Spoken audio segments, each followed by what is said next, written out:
You slept away the morning, the things that you would miss, like laughter from the kitchen or a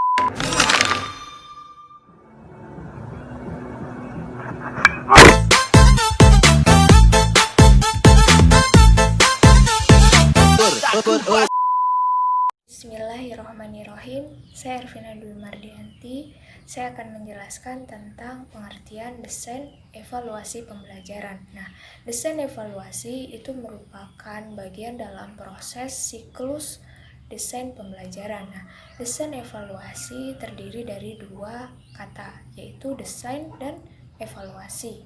Nah, desain menurut Herbert Simon itu berarti suatu proses pemecahan masalah. Nah, suatu desain itu pada dasarnya adalah suatu proses yang bersifat linear yang diawali dengan penentuan kebutuhan, kemudian mengembangkan rancangan untuk merespon kebutuhan tersebut. Nah, selanjutnya rancangan tersebut diuji cobakan, kemudian dilakukan proses evaluasi untuk menentukan hasil efektivitas rancangan desain yang disusun. Selanjutnya, pengertian evaluasi. Nah, secara harfiah, kata evaluasi itu berasal dari bahasa Inggris, yaitu evaluation, dan dalam bahasa Arab artinya al-takdir. Nah, dalam bahasa Indonesia berarti penilaian. Nah, akar katanya untuk bahasa Inggris adalah value, dan dalam bahasa Arab al-qimah. Dalam bahasa Indonesia itu berarti nilai. Nah, beberapa pengertian tentang evaluasi ini sering dikemukakan oleh beberapa ahli seperti Lessinger. Nah, di sini beliau mendefinisikan bahwa evaluasi itu merupakan suatu proses penilaian dengan jalan membandingkan antara tujuan yang diharapkan dengan kemajuan prestasi yang dicapai. Selanjutnya, Wisong itu mengemukakan bahwa evaluasi adalah proses menggambarkan, memperoleh, atau menghasilkan informasi yang berguna untuk mempertimbangkan suatu keputusan. Selanjutnya, menurut Umam, beliau mengemukakan bahwa proses evaluasi adalah untuk mencoba menyesuaikan data objektif dari awal hingga akhir. Nah, pelaksanaan program sebagai dasar penilaian terhadap tujuan program. Nah, Edwin Wendt dan Grant Webron beliau mendefinisikan bahwa evaluasi itu menunjuk kepada atau mengandung pengertian suatu tindakan atau suatu proses untuk menentukan nilai dari sesuatu. Nah, apabila definisi evaluasi yang dikemukakan oleh Edwin Wendt dan Gerard Webron itu untuk memberikan definisi tentang evaluasi pendidikan, maka evaluasi pendidikan itu dapat diberi pengertian sebagai suatu tindakan atau kegiatan atau suatu proses menentukan nilai.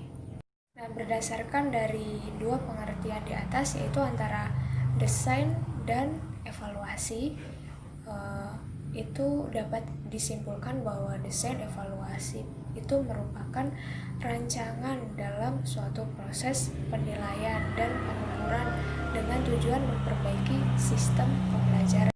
Assalamualaikum warahmatullahi wabarakatuh. Jadi di sini saya akan melanjutkan pembahasan dari kawan saya. Jadi di sini saya akan menjelaskan tentang langkah-langkah dalam mendesain evaluasi pembelajaran bahasa Arab. Nah, di langkah-langkah ini kita memiliki 7 langkah dalam mendesain pembelajaran bahasa Arab. Yang pertama, itu kita menyusun spesifikasi tes.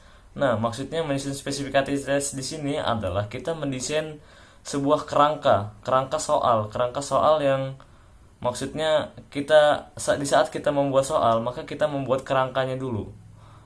Lalu yang kedua adalah menulis soal tes.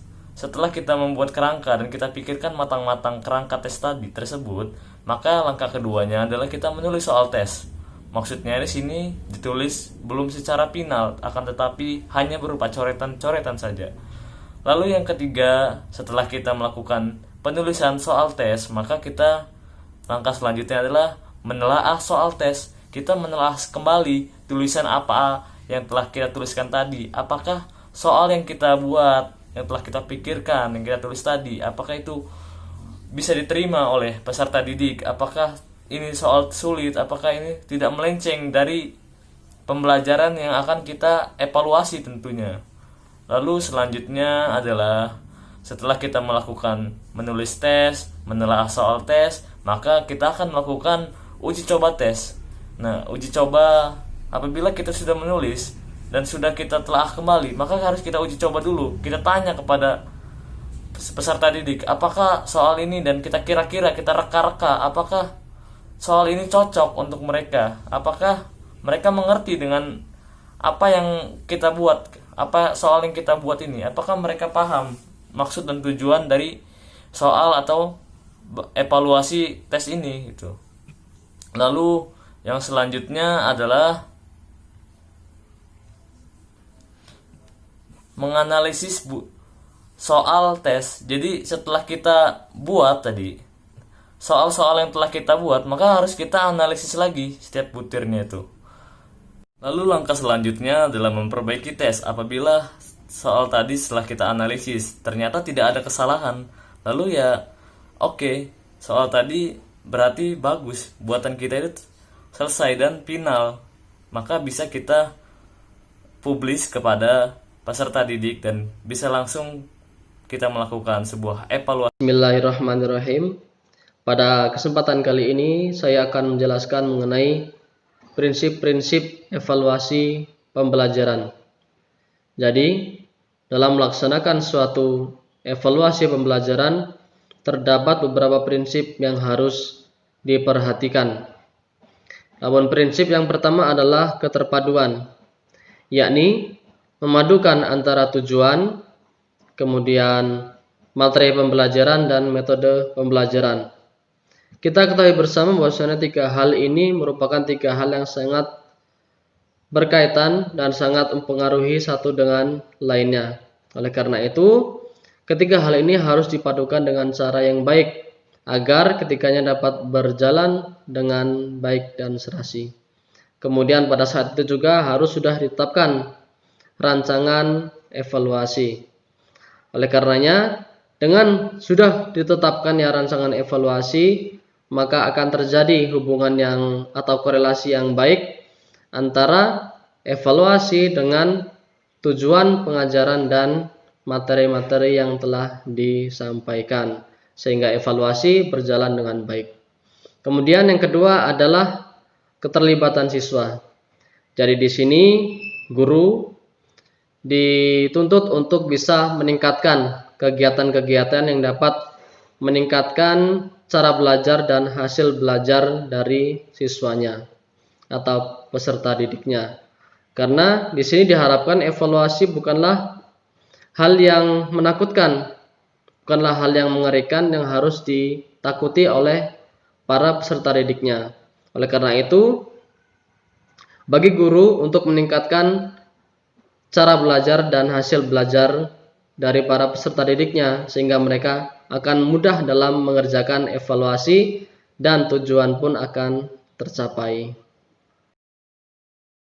Kemudian berlanjut kepada prinsip yang ketiga, yaitu koherensi. Jadi apa sih yang dimaksud dengan koherensi?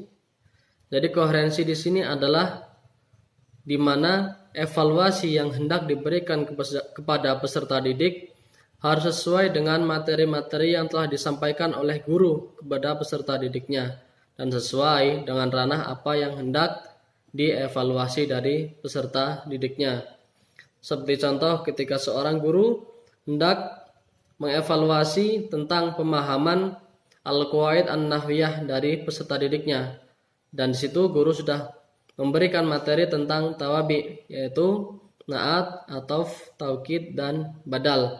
Maka bahan-bahan yang menjadi evaluasi berupa materi-materi yang telah disampaikan oleh guru tersebut.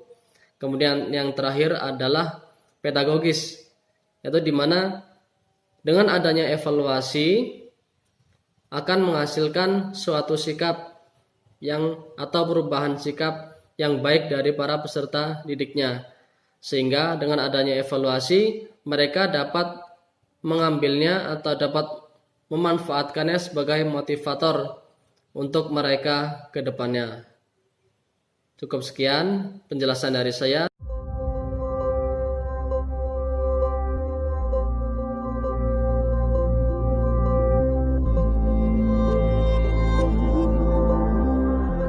D. Ruang lingkup tes bahasa Arab. Tes adalah alat ukur dalam proses penilaian atau alat ukur dalam proses evaluasi pembelajaran.